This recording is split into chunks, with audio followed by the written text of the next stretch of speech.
மஸ்ஜிது நபவி பள்ளிவாசல் சிறியதாக இருக்கிறது, அதை விரிவாக்கம் செய்ய வேண்டும், அதற்காக கொஞ்சம் இடம் தேவைப்படுகிறது என்று பேச்சுவார்த்தை.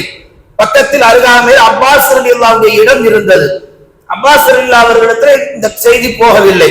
பெருமானார் சொல்லிக் கொண்டிருந்தார்கள். அதற்கு பின்னர் வஃபாத் ஆகிவிட்டார்கள். உமர் ரலியல்லாஹுடைய ஆட்சி காலத்திலே உமர் அவர்கள் என்ன செய்கிறார்கள், அப்பாஸ் ரலியல்லாஹு அழைத்து பேசுகிறார்கள். பெருமானார் ஹயாத்தாக வாழ்ந்தபோது சொன்ன இந்த விஷயத்தை பெருமானாரால் நிறைவேற்ற முடியாமல் போய்விட்டது, அதை நான் நிறைவேற்ற ஆசைப்படுகிறேன். ஒரு ஜனாதிபதியாக இருக்கும் நிலையில் நீங்கள் என்ன சொல்லுகிறீர்கள்? அப்பாஸ் ரலி அவர்கள் சொன்னார்கள், தாராளமாக விரிவாக்கம் செய்யலாம், இதுல என்ன கஷ்டம் இருக்கு? அதில் ஒரு சின்ன சிக்கல் இருக்கு. அந்த விரிவாக்கம் செய்யக்கூடிய அந்த தருணத்தில் அருகாமையில உங்கள் வீடும் வருகிறது, எனவே உங்கள் வீட்டை நீங்கள் பள்ளிவாசலுக்காக விட்டுக் கொடுங்கள். அப்ப அப்பாஸ் ரலி அவர்கள் சொன்னார்கள், அது முடியவே முடியாது, தரமாட்டேன். அப்பாஸ் ரலி அவர்கள் சொல்ல உமர் ரலியல்லாஹு அவர்கள் சொன்னார்கள், நான் என் ஆட்சி அதிகாரத்தை வைத்து உன் இடத்தை நான் எப்படி மீட்டெடுக்க போகிறேன் என்று நான் அப்படி சொல்லுவேன் என்று நீ நினைத்தாயா என்று பெருமானார் உமர் ரலியல்லாஹு அவர்கள் சொன்னார்கள். நான் அப்படியெல்லாம் சொல்ல மாட்டேன், உன்னிடத்துல அனுமதி கேட்டேன், நீ தர மறுத்து விட்டாய், இருந்தாலும் அதை எப்படி என்னிடத்தில் வர வேண்டுமோ அந்த முறையில நான் கையாளுவேன், சட்டத்தோடு அணுகுவேன் என்று சொல்லி உமர் ரலியல்லாஹு அவர்கள் அமைதியாக போய்விட்டார்கள். அப்பாஸ் ரலி அவர்களுக்கு ஒரு பதட்டம் வந்துருச்சு. உமர் ஜனாதிபதியா இருக்கிறார்கள், ஆட்சியில் இருக்கிறார்கள், எப்படி வேண்டுமானாலும் வளைத்துக் கொள்ளலாம், இருக்குதல்லவா இன்றைக்கு அதிகாரம் இருப்பவர்கள் எப்படி வேண்டுமானாலும் அந்த கம்பியை வளைக்கலாம். திருநம உயர்குலத்தை சேர்ந்தவனா இருந்தா அவனை வெளியே தெரியாம விட்டுறது நைட்டோட நைட்டா. திருநம சாதாரண மனிதனா இருந்தா ஊர் உலகம் அறிகின்ற அளவுக்கு அவனை கேவலப்படுத்துவது. அப்படிப்பட்ட ஒரு நிலைதான் இன்றைக்கு அதிகாரத்தில் இருக்கிறது. உமரை பார்த்து அப்பாஸ் அவர்கள் பயந்து விட்டு என்ன செய்தார்கள், இதை உமர்கிட்ட போய் மறுபடியும் பேசுகிறார்கள். இப்படிப்பட்ட சூழ்நிலைக்கு என்ன தீர்வு, என்ன செய்யலாம், பஞ்சாயத்து வைக்கலாமா, யாரை தலைவராக நியமிப்பது? உமர் சொன்னார்கள், நீங்கள் யாரை வேண்டுமானாலும் நீதிபதியாக வைத்துக் கொள்ளுங்கள். சொல்லுவது யாரு? உமர் ரலியல்லாஹு அவர்கள். ஆட்சியில இருக்கும் பொழுதே இப்படி சொல்லுகிறார்கள். யோசித்து பாருங்கள், பதவியில இருக்கக்கூடியவர் எங்கேயாவது தன் மீது ஒரு வழக்கு வந்தால் அதை அனுமதிப்பாரா? உமர் அனுமதித்தார்கள். தாராளமாக நீங்கள் என்ன செய்யுங்கள், வழக்கு தொடருங்கள். அப்பாஸ் ரலியல்லாஹு அவர்கள் என்ன செய்கிறார்கள், ஹுதைபா ரலியல்லாஹு அவர்களை கூப்பிட்டார்கள்.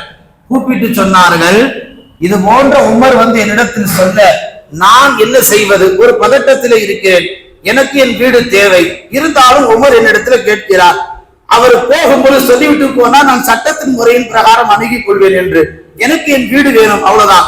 ஹுதைபா ரலியல்லாஹு அவர்கள் உமர்கிட்ட கேட்டார்கள், என்ன உமரே, நீங்கள் நீதத்துக்கு பேர் போனவர்கள், நீங்கள் இப்படி செய்யலாமா என்று கேட்ட பொழுது உமர் ரலியல்லாஹு சொன்னார்கள், இல்லை இல்லை, பெருமானாருடைய வாழ்க்கையில் அவர்கள் சொன்ன அந்த நசியத்தை, அந்த வசியத்தை தான் நான் இப்பொழுது அமல் செய்ய துடிக்கிறேன், இதில் என்ன தவறு இருக்கிறது, நான் என் சொந்த காரியத்துக்கு கேட்கவில்லையே, யோசித்து பாருங்கள் என்று ஹுதைபாவுக்கு மீண்டும் கேள்வி எழுப்ப ஹுதைபா ரலியல்லாஹு அவர்கள் ஞாபகப்படுத்துகிறார்கள், உமரே உங்களுக்கு ஞாபகம் இருக்குமா என்று தெரியவில்லை, ஹஜ்ரத் தாவூத் அலைஹிஸ்ஸலாம் அவர்கள் பைத்துல் முகத்தஸை கட்ட ஆரம்பிக்கின்ற பொழுது, பைத்துல் முகத்தஸினுடைய அந்த பணி காலகட்டங்கள் போய்கொண்டிருக்கும் பொழுது அருகாமையில கொஞ்சம் இட விரிவாக்கம் தேவைப்படுவதற்காக ஒரு அனாதினுடைய இடத்திலே கொஞ்சம் ஆக்கிரமித்தார்கள்.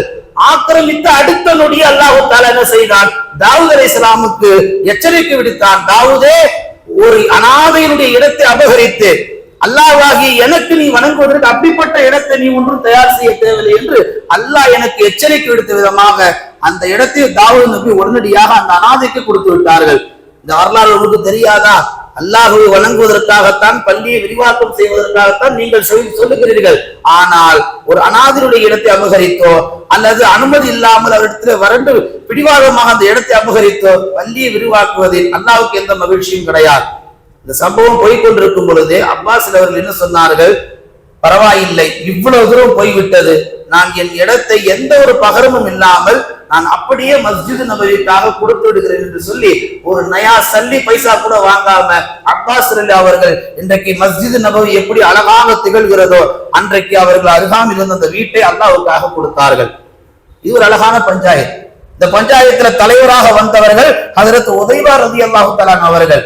யோசித்து பாருங்கள், ஒரு பிரச்சனைக்கு நாம் தீர்வை தருகின்ற பொழுது அந்த தீர்வுக்கான அநியாயத்தை முழுவதுமாக கவனித்து அதில் ஒரு தொலைதூக்கு சிந்தனையை உள்வைத்துத்தான் பஞ்சாயத்துக்கு தீர்ப்பு தர வேண்டும்.